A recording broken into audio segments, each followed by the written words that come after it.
Assalamualaikum warahmatullahi wabarakatuh. Selamat siang.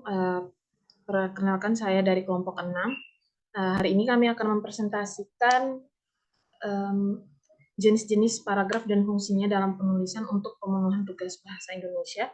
Dengan saya sendiri Putri Fairuzia Amalia, lalu anggota kelompok saya Sevia Listiana, dan teman saya Hizkia Valentino Karadit. Jenis paragraf dan fungsinya, lalu terakhir ada kesimpulan.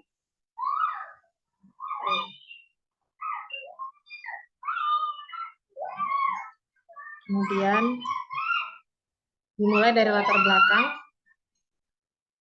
struktur, dan dia tergantung pada tujuan komunikatifnya.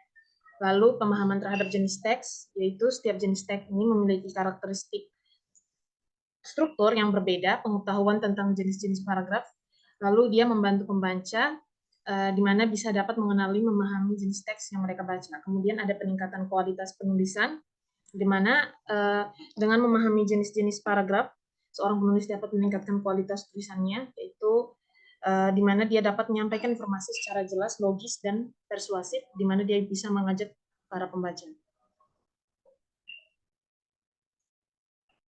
Kemudian di sini ada definisi paragraf, di mana paragraf adalah sebuah kumpulan atau satuan kalimat yang membentuk suatu hal yang terikat, dan dia memiliki kalimat utama dan beberapa kalimat penjelas. Di mana kalimat utama ini mengandung gagasan ide, yaitu gagasan ide yang terperinci, dan kalimat-kalimat yang saling terkait dan berhubung membentuk suatu kesatuan yang utuh dan logis. Nah, selain memiliki kalimat penjelas, paragraf ini memiliki struktur yang terdiri dari kalimat pembuka dan kalimat penutup. Kemudian kalimat pembuka ini biasanya ada struktur pengantar, lalu ringkasan, dan dari isi paragraf, ringkasan dari isi paragraf. Lalu kalau kalimat penjelasan, dia memberikan detail atau argumen yang mendukung kalimat pembuka. Kemudian untuk kalimat penutup, dia merangkum isi paragraf atau memberikan kesimpulan. Kemudian di sini ada 5 pokok fungsi dari paragraf yang kami petakan, di mana dia berfungsi untuk mengekspresikan gagasan utama yang ingin disampaikan oleh penulis. Kemudian dia juga bisa menjelaskan keseluruhan ide pokok dengan mudah, logis, dan sistematis. Kemudian untuk menandai pergantian gagasan baru jika karangan tersebut memiliki lebih dari satu gagasan utama. Lalu dia juga membantu pembaca memahami gagasan utama sebuah karangan, dan untuk memudahkan pengendalian variabel jika karangan berisi lebih dari satu variabel. Untuk membantu penulis menyusun dan mengembangkan ide yang akan dituangkan dalam karangan yang berhubungan dengan topik yang akan dibahas, yaitu fungsi dari paragraf itu sendiri. Kemudian akan dilanjuti oleh teman saya, Hizkia Valentino Karadit.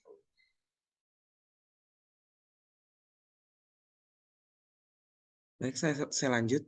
Di sini ada jenis-jenis paragraf. Yang pertama, paragraf itu dapat dibedakan berdasarkan tata letak atau posisi paragraf dalam suatu karangan. Yang kedua, ada letak atau posisi kalimat topiknya.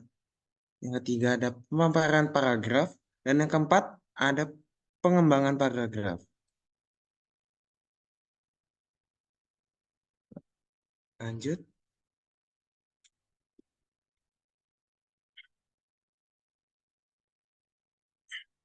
Nah, lanjut. Di sini ada posisi paragraf dalam karangan. Nah, posisi paragraf dalam suatu karangan dapat dibedakan, itu ada tiga hal. Yang pertama itu ada paragraf pengantar atau pembuka. Yang kedua ada paragraf pengembang atau paragraf penghubung. Nah, lalu yang terakhir nih, ada paragraf penutup.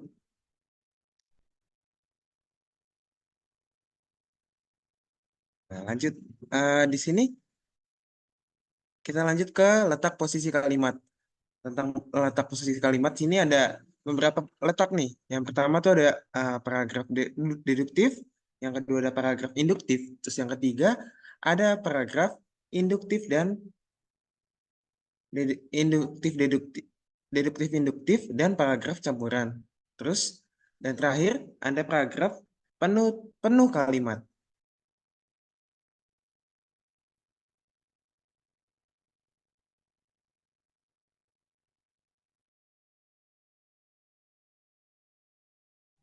Selanjutnya akan dilanjutkan oleh teman saya, Sevia Listiana. Sevia, dipersilakan untuk menjelaskan slide selanjutnya. Oke, teknik pemaparan pengembangan paragraf. Yang pertama, paragraf argumentatif. Yang kedua, paragraf deskriptif. Yang ketiga, naratif. Yang keempat, paragraf ekspositoris. Yang kelima, paragraf proses. Yang keenam, paragraf definisi. Yang ketujuh, paragraf analog. Selanjutnya,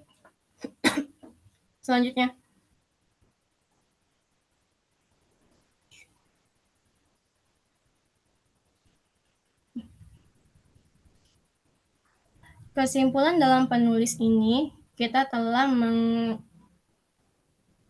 mengeksplorasi berbagai jenis paragraf dan fungsinya, yang masing-masing memainkan peran penting dalam penulis yang efektif dan komunikatif.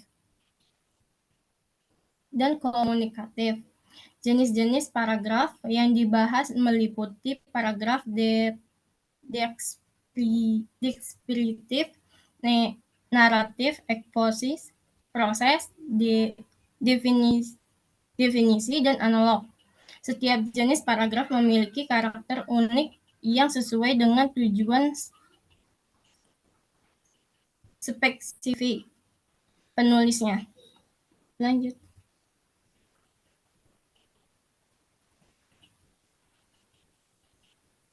Sekian presentasi dari kelompok kami mengenai jenis-jenis paragraf dan fungsinya hingga kesimpulan.